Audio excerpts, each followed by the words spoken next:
Hi everyone, मेरा नाम फलक है और मैं 9th क्लास में हूँ।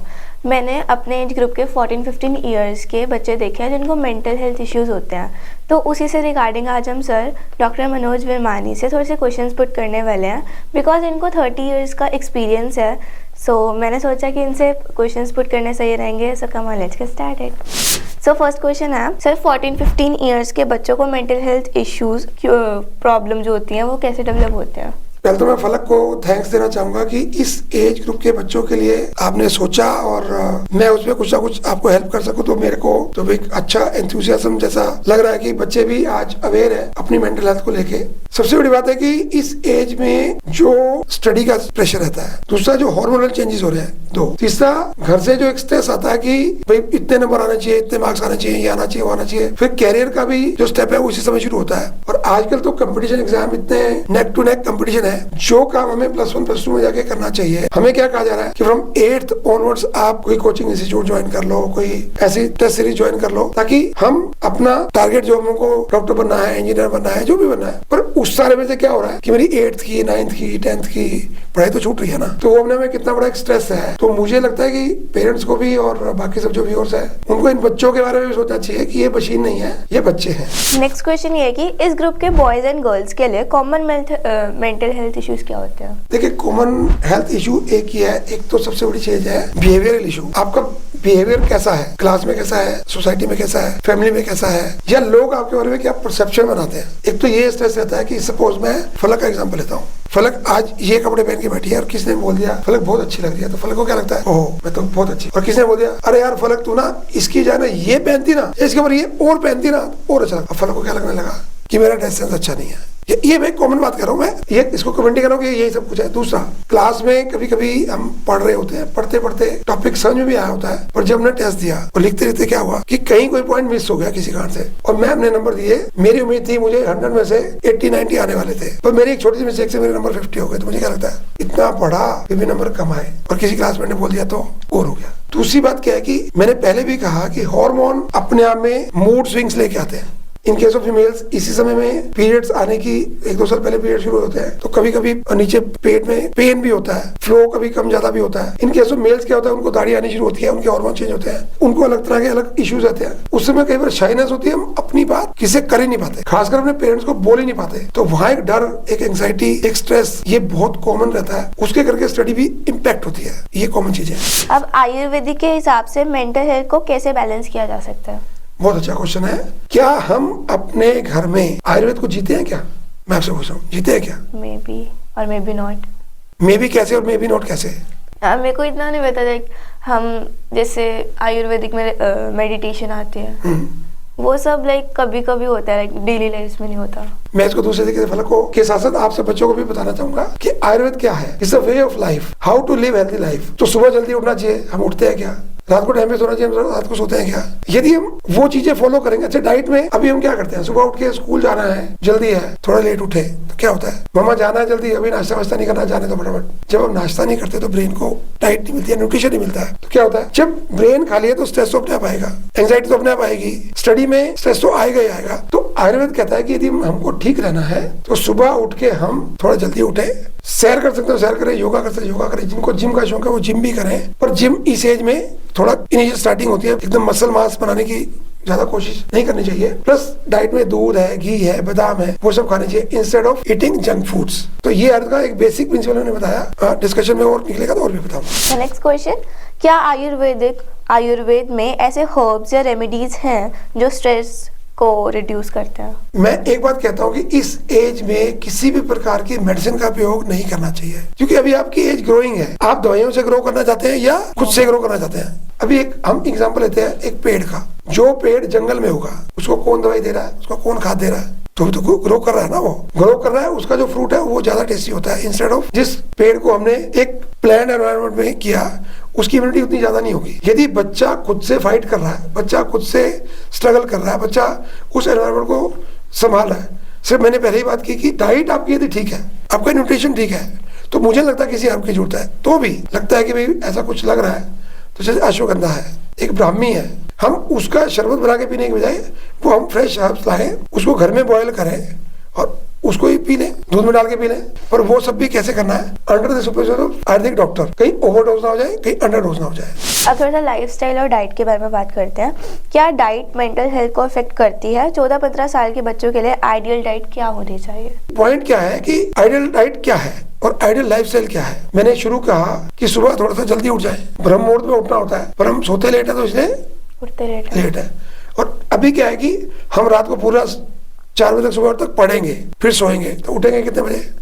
दोपहर में। या स्कूल जाना है तो जल्दी जल्दी उठेंगे, मतलब 8 बजे का स्कूल है तो हम 7:30 उठ रहे हैं, मतलब पानी पड़ रहे हैं या नहीं पड़ रहे हैं, तुरंत कपड़े पहने, ड्रेस पहनी, खाया नहीं खाया, भागे।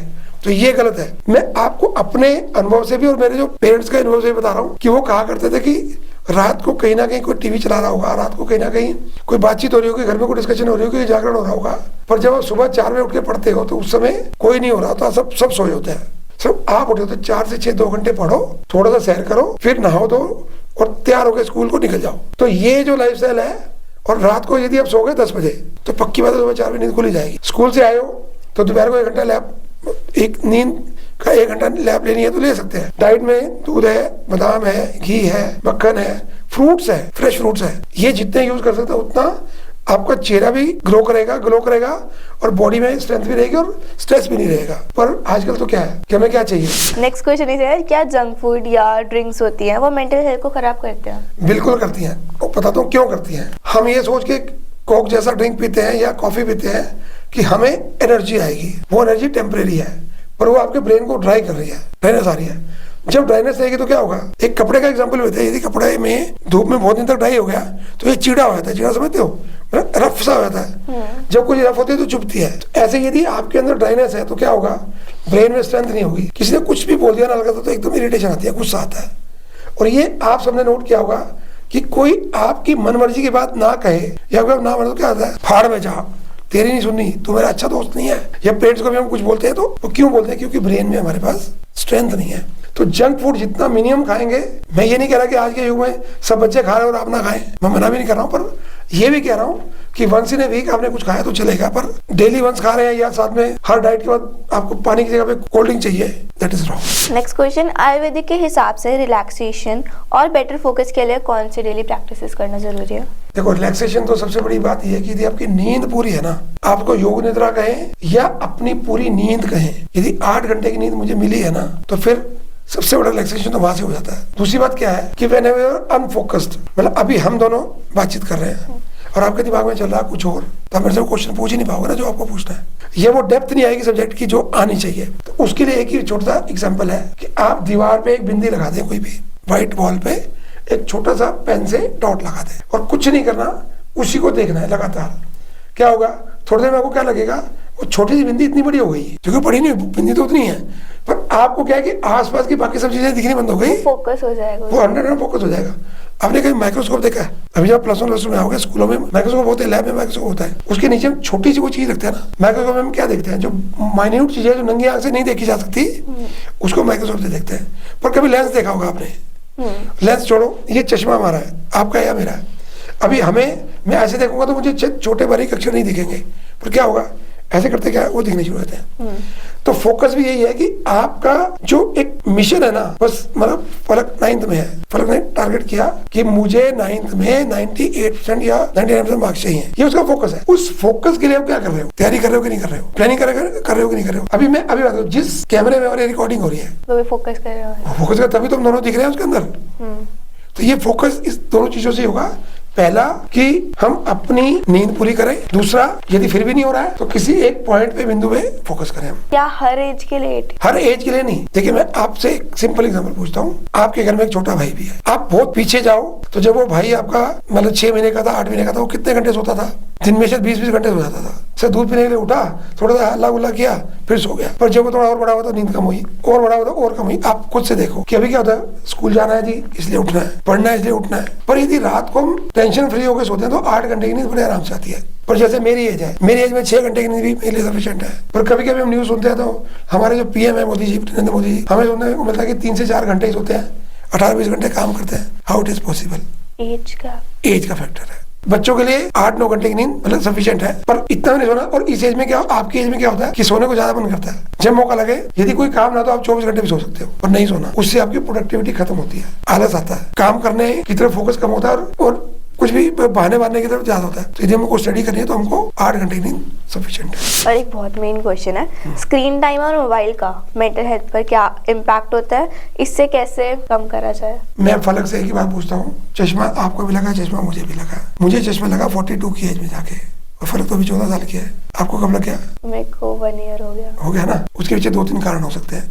एक स्क्रीन टाइम, दूसरा हमारी डाइट भी, हम प्रॉपर जो चीजें चाहिए थी वो नहीं मिली हमारे को। मैं कह रहा हूँ कि आज की डेट में हमारी बहुत सारी स्टडीज या हम जो भी ये रिकॉर्ड कर रहे हैं, ये कहाँ देखा जाएगा? मोबाइल पे, लैपटॉप पे, स्क्रीन पे देखा जाएगा ना। पर मेरे मतलब की कोई चीज है, मेरी इंफॉर्मेशन के लिए कोई चीज है, तो then I can use it.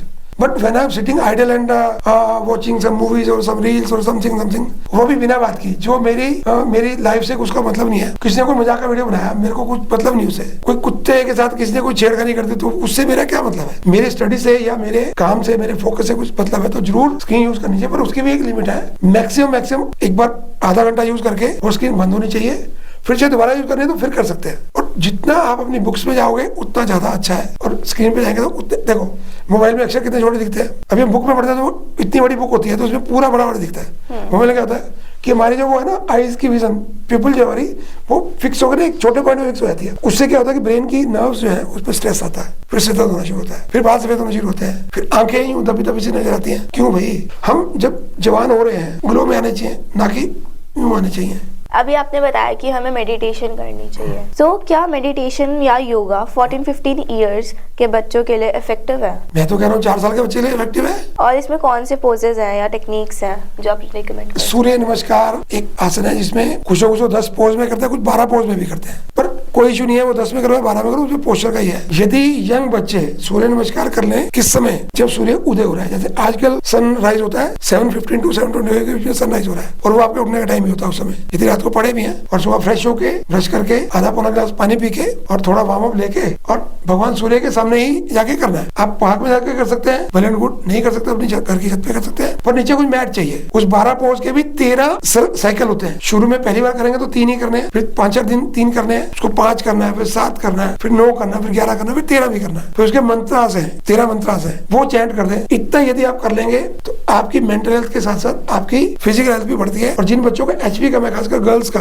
HP raise करेगा, और जिन बॉयज का को मसल मास भी चाहिए, उनका मसल मास भी आएगा और बोन में स्ट्रेंथ आएगी अच्छे से। आज के लिए लास्ट क्वेश्चन, क्या हम अपने दोस्तों या फैमिली के से बात करके स्ट्रेस रिड्यूस कर सकते हैं, और आयुर्वेद इसमें हमें क्या सजेस्ट करेंगे?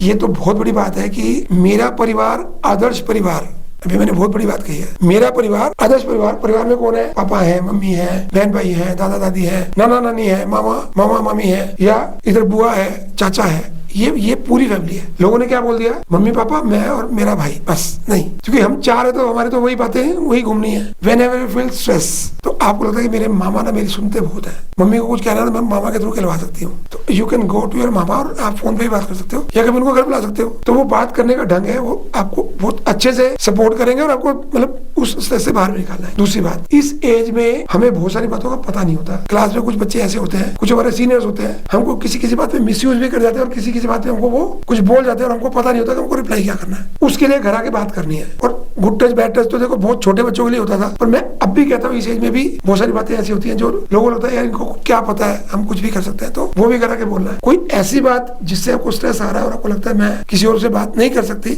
उसमें फिर आपको लगता है कि परिवार में कोई है, मम्मी पापा है, या कोई डॉक्टर, जैसे मेरे जैसे कोई व्यक्ति है एज में आपसे बहुत बड़े हैं, और आपको लगता है मेरी प्राइवेसी भी रहेगी और मेरी बात भी वो संभाल देंगे, और शहर में उनका एक लेवल है तो किसी को डांटना हो तो डांट भी सकते हैं, तो वैसी स्थिति में भी हमें वो सब बातें करनी चाहिए। आयुर्वेद यहाँ क्या कह रहे हैं? आयुर्वेद ये कह रहे हैं कि अपना लाइफ स्टाइल और डाइट स्टाइल ठीक कर लो, जो मैंने पहले बता दिया, रिपीट नहीं करूंगा। अपने डाइट को इतना अच्छा रखो कि हमारा मन तुरंत उसको रिएक्ट करने के तैयार रहे। ऐसे करके एक वर्ड है रिफ्लेक्स एक्शन, सुना है क्या होता है? रिफ्लेक्स करके नो, सपोज मैं और आप यहाँ बैठे हैं और मैंने आपकी कुर्सी को हाथ लगाया ऐसे गलती से, इस बार क्या करना? मेरा हाथ क्या करेगा? एकदम, या कोई गर्म चीज एकदम वापस, मतलब अननोइंगली भी यदि कुछ हुआ तो उसका रिफ्लेक्स एक्शन होगा, तुरंत रिफ्लेक्स करेगा उसको, ठीक है? तो ऐसा यदि कोई आपसे टच कर रहा है आपको, कैसा टच किया उसने, आपको तुरंत पता लगता है। बोलते हुए वो क्या क्या किस तरह से वो आपको बोल रहा है, अच्छे से बोल रहा है या टीज कर रहा है, आपको समझ में आता है। वो रिफ्लेक्स एक्शन के मोड्स होते हैं। फिर मेरा ब्रेन उस समय कैसे उसको रिएक्ट कर रहा है, मैं दब के बात कर रही हूँ, डर रही हूँ, या सामने से एकदम तुरंत उत्तर दे रही हूँ, तो दूसरे की हिम्मत नहीं होगी मेरे साथ कुछ बदतमीजी कर जाए। तो आयुर्वेद ये बोलता है कि खुद को स्ट्रॉन्ग बना लो, मेंटली भी फिजिकली भी, और तो फिर किसी की हिम्मत नहीं हमको तंग करे। अभी आपने बोला फैमिली में शेयर कर सकते हैं, पर ज्यादातर जो 14 इयर्स के बच्चे होते हैं वो अपने फ्रेंड्स के साथ ज्यादा बातें शेयर करते हैं। मैं यहाँ पे एक बात कहता हूँ, करनी भी चाहिए, पर दिक्कत क्या है कि उनको एक्सपीरियंस कितना है। मैं हूँ या आपकी मम्मी है या और भी है, क्या जिस एज में आप हो, मैं कभी उस एज में था कि नहीं था, तभी तो यहाँ तक आया हूँ। तो मेरे पास एक्सपीरियंस है, पर आपके जो क्लासमेट्स हैं उनका एक्सपीरियंस नहीं है। Due to lack of experience वो मिसगाइड भी कर देते हैं, या उन्होंने जो नेट पे पढ़ा या जो किसी रील में देखा। तो आज लाइफ क्या हो गई है, आज रियल की बजाय रील लाइफ हो गई है। रील में तो बहुत फर्क है और रियल में तो बहुत फर्क है। आप अपने घर में देखो कि मम्मा आपके प्रोफेशनल है, ठीक है, कैसे कैसे काम संभालना होता है, फिर आपको भी संभालना होता है। वो एक्सपीरियंस आपके पास थोड़ी है, तो मम्मी के पास ही है। और as a being a girl, उनकी लाइफ में during from puberty to menopause क्या क्या हो रहा है, कैसे हो रहा है, उनको पता है, आपको नहीं पता ना, क्योंकि आपकी एज अभी तो शुरू हुई है, उनकी एज बहुत निकल चुकी है। तो वो एक्सपीरियंस तो सीनियर्स ही दे सकते हैं, फैमिली मेंबर्स ही दे सकते हैं, बाहर के लोग नहीं दे सकते। आज फलक ने जो क्वेश्चंस पूछे, मुझे लगता है कि ये हमारी जो यंग जनरेशन है उसके लिए बहुत ही अच्छे क्वेश्चंस थे। और मुझे लगता है कि आप सब में भी यदि कोई बच्चे कुछ क्वेश्चन पूछना चाहें तो हमारे कमेंट बॉक्स में आप क्वेश्चन पूछ सकते हैं। अदरवाइज नीचे नंबर डिस्प्ले किए गए हैं, उन नंबर्स पर भी आप व्हाट्सएप करके आप क्वेश्चन डालेंगे तो फलक आपके क्वेश्चन दोबारा मेरे से पूछेगी और हम उसका आंसर देने का पूरा प्रयास करेंगे। ये जो रिकॉर्डिंग हो रही है ये मेरे लिए नहीं हो रही है, ये आपके लिए हो रही है। आपके जितने भी क्वेश्चन है जो आप अपने से भी पूछ नहीं पा रहे हैं वो आप मेरे से पूछ सकते हैं। आप free to ask any type of question, any age group. वो 10 साल का बच्चा भी हो सकता है और वो 24-25 साल का बच्चा भी हो सकता है। एनीबॉडी कैन आस्क, फलक will represent you in front of me. Thank you.